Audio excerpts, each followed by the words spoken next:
Assalamualaikum warahmatullahi wabarakatuh. Yang saya hormati dosen pengampuh mata kuliah Budaya Minangkabau, Ibu Zulfa. Yang saya hormati teman-teman semuanya.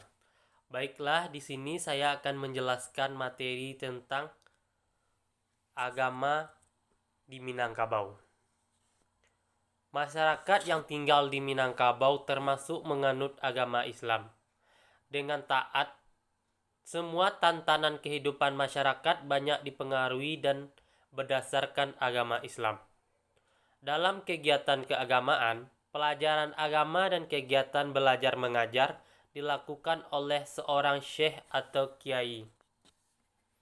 Yang pertama ada mitos dan kepercayaan unik suku Minangkabau.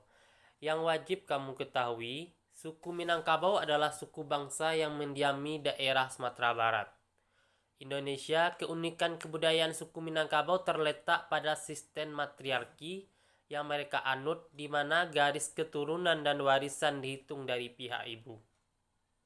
Selain itu, suku Minangkabau juga memiliki adat istiadat yang kuat dan masih dipegang teguh hingga saat ini.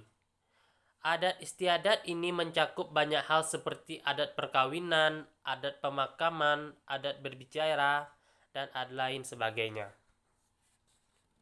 Selain itu, suku Minangkabau juga terkenal dengan kekayaan kuliner mereka, seperti rendang, sate padang, dan gulai daun singkong.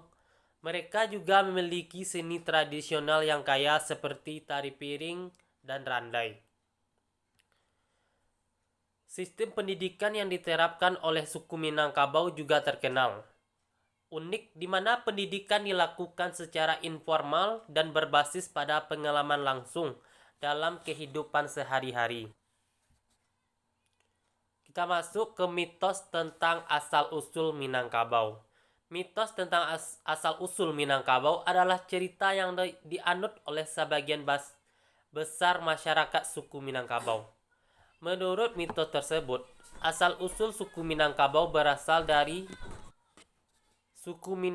berasal dari sepasang suami istri yang berasal dari surga yang bernama Datuk Parpatih nan Sabatang dan Bundo Kanduang. Kisah dimulai saat Datuk Parpatih nan Sabatang turun ke bumi dan menemukan sebuah batu besar yang dipercaya sebagai lambang kebesaran. Datuk Parpatih nan Sabatang kemudian membelah batu tersebut dengan menggunakan kapaknya, dan dari batu tersebut lahirlah anak pertama mereka yang diberi nama Aditya Warman. Aditya Warman kemudian menjadi raja pertama kerajaan Pagaruyung dan membawa peradaban serta kebudayaan yang maju ke Minangkabau. Ia juga dianggap sebagai tokoh yang membentuk adat dan tradisi suku Minangkabau yang kaya dan unik sampai saat ini. Meskipun tidak dapat dibuktikan secara ilmiah, mitos tentang asal-usul Minangkabau masih dipegang teguh oleh sebagian besar masyarakatnya. Hal ini menunjukkan betapa pentingnya cerita rakyat dan mitos membentuk identitas dan kebudayaan suatu bangsa. Oleh karena itu, mitos tentang asal-usul suku Minangkabau menjadi bagian yang tak terpisahkan dari kebudayaan dan sejarah suku Minangkabau.